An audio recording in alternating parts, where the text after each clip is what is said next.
The School of Infantry, Warminster, becomes the centre of world military interest as Empire and foreign experts see a vital small arms demonstration.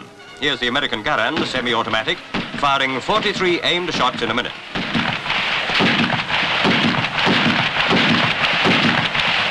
Next, the British Army's old standby, the 303 Lee Enfield with 27 shots.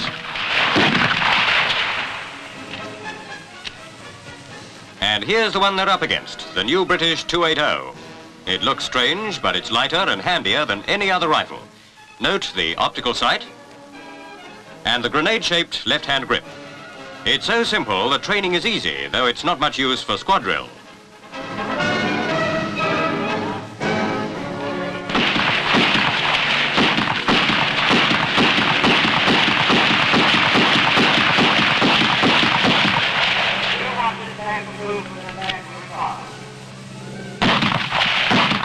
$84 a minute is the 280's rate, and all in the target.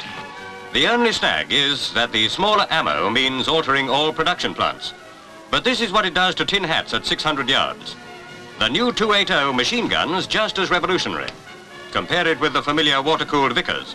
A good, hard-hitting weapon, the Vickers is heavy and cumbersome. The new type, air-cooled and lighter, is still experimental but very promising.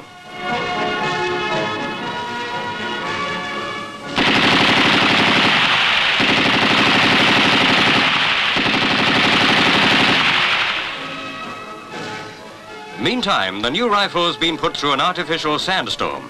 Here she is, all covered in sand, enough to put any rifle out of action. But not this baby. Press a button and it becomes a machine gun.